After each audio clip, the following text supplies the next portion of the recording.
Selamat datang di Keluh Kesah Reddit, di mana kalian akan mendengarkan kisah menarik dari seluruh dunia.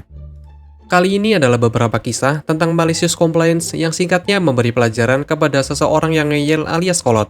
Berikut kisahnya. Cerita pertama. Kamu ingin karyawan pria untuk membantumu? Tidak masalah. Seseorang akan segera masuk. Ini terjadi 16 tahun yang lalu. Ketika aku berusia sekitar 20 tahun, aku adalah seorang manajer departemen di sebuah toko hardware. Orang bilang aku bertingkah 25 tahun, tetapi aku bahkan tidak terlihat seperti 18 tahun. Sebagai perempuan muda, aku melihat cukup banyak diskriminasi seksual, tapi yang terburuk selalu datang dari perempuan. Ini adalah kisah seorang wanita seperti itu. Aku mengelola departemen cat. Aku memiliki 3 rekan kerja yang bekerja untuk aku. Mereka mencintai aku sebagai bos karena aku membelikan mereka radio departemen, mengambil giliran kerja yang tidak mereka inginkan. Timku luar biasa. Suatu hari aku berada di departemen sendirian, dan seorang wanita datang dan bertanya kepada aku di mana dia bisa menemukan cat berbasis minyak 5 galon. Aku memberitahu dia lokasiku tidak ada ukuran 5 galon cat itu. Dia mengatakan kepada aku kalau kami seharusnya punya, dan mengatakan cat itu disimpan di sana, sambil memberitahu aku terlalu bodoh untuk mengingatnya. Aku memberitahu dia lokasi lain punya apa yang dia cari, dan itu sebenarnya di lokasi yang tepat di toko itu. Dia memberitahu aku betapa bodohnya dia mengira aku karena berpikir dia bisa mencampur adukan toko.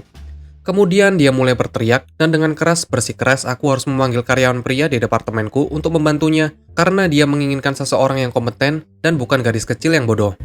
Suaminya mencoba untuk melerai pada saat itu, tetapi aku hanya tersenyum dan memberitahu dia kalau rekan kerja pria akan mencatat setiap menit dan aku akan dengan senang hati mengarahkannya kepadanya segera setelah dia bekerja. Aku tersenyum dan menunggu Joe untuk masuk. Joe baik dan aku tahu dia bisa menangani ini, atau aku tidak akan menempatkan dia dalam situasi ini. Tapi Joe juga karyawan baru. Dia belajar banyak hal dengan sangat cepat, tetapi masih mengandalkan kami semua untuk bantuan. Ketika aku melihat Joe berjalan, aku segera mengatakan ada pelanggan yang membutuhkan bantuan. Aku memberitahu dia kalau wanita itu kesal dan memintanya melakukan yang terbaik untuk menjawab pertanyaannya. Joe berjalan mendekati wanita itu. Wanita itu berkata, "Akhirnya, karyawan pria." Dia mengajukan pertanyaannya, menjelaskan di mana produk harus berada, dan menunggu. Joe dengan tenang memberitahu wanita itu kalau Joe belum pernah melihat kami memiliki cat berbahan dasar minyak ukuran 5 galon. Tetapi mengatakan Joe bisa menanyakannya kepada manajer departemen cat. Wanita itu senang dan dengan lantang mengatakan dia senang mendapatkan bantuan nyata. Joe berjalan ke arahku dan mulai bertanya kepada aku tentang 5 galon cat berbasis minyak. Wanita itu dengan cepat berjalan dan bertanya apa yang Joe lakukan. Joe berbalik dan berkata, "Ini manajerku, dia menjalankan departemen ini." Sang suami wanita itu tertawa terbahak-bahak. Wanita itu pergi, dan aku membelikan makan siang untuk Joe. Cerita kedua. Kamu ingin wine gratis? Kamu mendapatkan wine gratis. Ini cerita pendek, dan bukan malicious compliance atas namaku, tetapi milik pramusaji dan cukup lucu. Kembali pada tahun 2000-an, aku baru saja mendapatkan pekerjaan di Paris, Prancis. Aku orang Inggris dan pada saat itu bahasa Prancisku tidak terlalu bagus sama sekali. Beberapa bulan setelah aku bekerja, ibuku mengunjungi aku dan aku membawanya ke restoran lokal yang aku suka.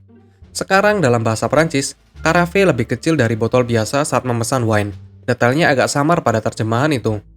Jadi ketika pelayan datang untuk mengambil pesanan kami, aku memesan anggur Cadeux. Cadeux berarti hadiah, tapi aku bermaksud mengatakan carafe.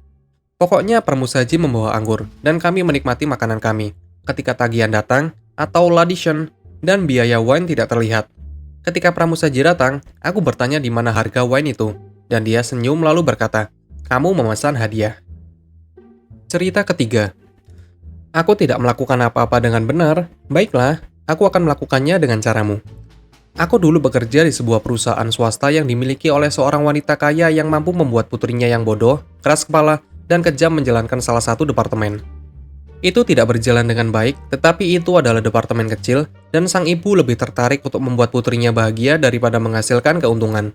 Syukurlah putrinya, M, biasanya hanya bekerja beberapa jam setiap pagi untuk membantu aku dan kemudian dia akan pergi.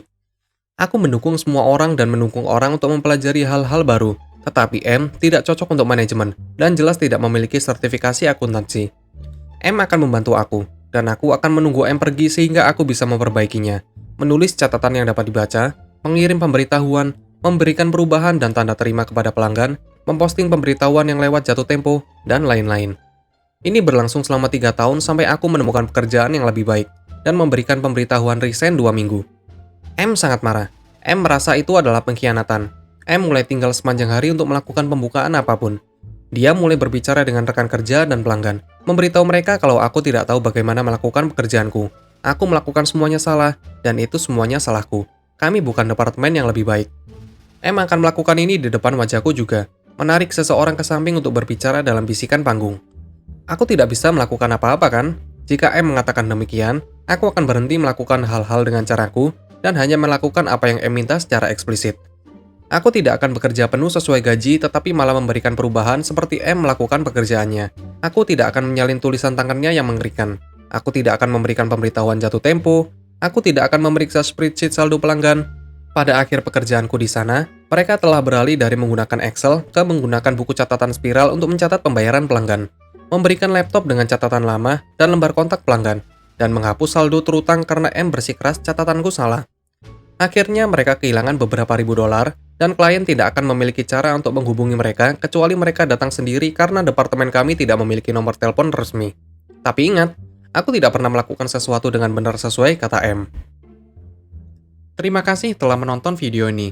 Kalian bisa like, komen, dan subscribe channel ini. Sampai bertemu di video selanjutnya.